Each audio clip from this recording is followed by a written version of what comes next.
పశ్చిమ బెంగాల్ ఎన్నికల ఫలితాలపై Sakshi TV managing editor Kancharla Yadagiri Reddy విశ్లేషణ ఇప్పుడు చూద్దాం. పశ్చిమ బెంగాల్ దశాబ్దాల పాటు వామపక్షాలకు అండగా నిలిచింది. ఆ తరువాత దీదీ మమతా బెనర్జీని అక్కున చేర్చుకుంది. కానీ సోమవారం వెలువడిన ఫలితాలు భారత రాజకీయ యవనికపై ఒక కొత్త చరిత్రను లిఖించాయి.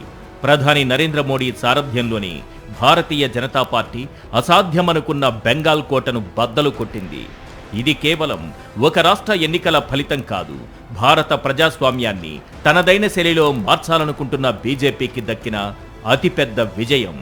10 ఏళ్ల క్రితం కేవలం 3 సీట్లున్న బీజేపీ నేడు 294 స్థానాలకు గాను 207 సీట్లు గెలుచుకోవడం ఒక అద్భుతం. 15 ఏళ్ల మమతా బెనర్జీ పాలన కుప్పకూలిపోయింది. 2024 సార్వత్రిక ఎన్నికల్లో సొంతంగా మెజారిటీ కోల్పోయి దెబ్బతిన్న బీజేపీకి ఈ విజయం సంజీవనిలా మారింది.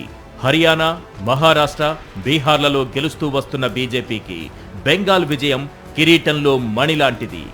ఈ ఎన్నికలు కేవలం గెలుపోటములకే పరిమితం కాలేదు. ఎన్నికల కంటే ముందే దాదాపు 90 లక్షల మంది ఓటర్ల పేర్లను జాబితా నుంచి తొలగించడం పెనుదుమారం రేపింది. వీరిలో ఎక్కువ మంది ముస్లింలు ఉండటం గమనార్హం. ఈ నేపథ్యంలోనే మమతా బెనర్జీ తీవ్ర ఆరోపణలు చేశారు. బీజేపీ ఓట్లను లూటీ చేసింది, ఎన్నికల కమిషన్ను అడ్డం పెట్టుకుని 100కు పైగా సీట్లలో మోసానికి పాల్పడిందని ఆమె ఆవేదన వ్యక్తం చేశారు. అయితే స్వతంత్ర సంస్థైన ఎన్నికల కమిషన్ ఈ ఆరోపణల్ని తోసిపుచ్చింది. రాజకీయ విశ్లేషకులు చెబుతున్నట్టుగా మమత ఓటమి ప్రాంతీయ పార్టీల అస్తిత్వానికి ప్రమాద ఘంటికలు మోగిస్తోంది. రాష్ట్రాల స్వయం ప్రతిపత్తి గురించి గట్టిగా మాట్లాడే ఒక బలమైన గొంతుక ఇప్పుడు మోగబోయింది. చివరకు తన సొంత నియోజకవర్గమైన భవానీపూర్లో కూడా మమత ఓడిపోవడం శోచనీయం. తన పాత మిత్రుడు, ప్రస్తుతం బీజేపీ నేత అయిన సువేందు అధికారి చేతిలో ఆమె పరాజయం పాలయ్యారు. ఆయనే ఇప్పుడు బెంగాల్ తదుపరి ముఖ్యమంత్రి అయ్యే అవకాశాలు స్పష్టంగా కనిపిస్తున్నాయి. తృణమూల్ కాంగ్రెస్ ఓటమికి ప్రధానంగా 2 కారణాలు కనిపిస్తున్నాయి. ఒకటి అవినీతి, విద్యాశాఖ మంత్రి ఉపాధ్యాయ ఉద్యోగాలను అమ్ముకున్నారన్న ఆరోపణలు, ఇతర కుంభకోణాలు ప్రజల్లో తీవ్ర అసహనాన్ని నింపాయి. రెండోది భద్రత. గత ఏడాది కోల్కతా ఆసుపత్రిలో జరిగిన డాక్టర్ రేప్ హత్యోదంతం దేశవ్యాప్త నిరసనలకు దారితీసింది. ఆ బాధితురాలి తల్లిని అభ్యర్థిగా నిలబెట్టిన బీజేపీ మహిళా ఓటర్ల మద్దతును పూర్తిగా తన వైపు తిప్పుకుంది.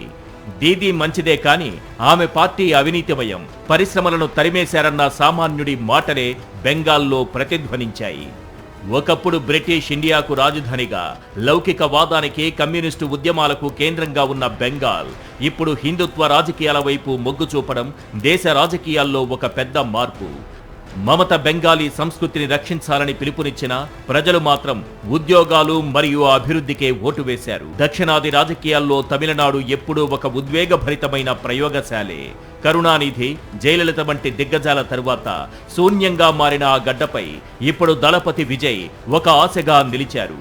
ఈ ఎన్నికల్లో ఒక రాజకీయ నూతన విదేశీయుడిగా అడుగుపెట్టి దశాబ్దాల చరిత్ర ఉన్న పార్టీల పునాదులను కదిలించడం సామాన్యమైన విషయం కాదు. అయితే ఈ విజయం వెనుక విజయ్ పడ్డ సంఘర్షణ అంతా ఇంతా కాదు. గ్లామర్, అధికారం మధ్య ఆయన నలిగిపోలేదు. అటు ప్రజల ఆకాంక్షలకు, ఇటు తన వ్యక్తిగత జీవితానికి మధ్య ఉన్న సన్నని గీతపై నడుస్తూ ఈ ఘనత సాధించారు. సొంత కుటుంబం తన రాజకీయ ప్రస్థానంపై చేసిన వ్యాఖ్యలు ఆయనను మానసికంగా ఎంతో కుంగదీశాయి. కుటుంబ సభ్యులతో ఉన్న ఆస్తి, పేరు ప్రఖ్యాతల గొడవలు బహిరంగమైనప్పుడు శత్రువులు ఆయనను విమర్శించడానికి అస్త్రాలుగా వాడుకున్నారు.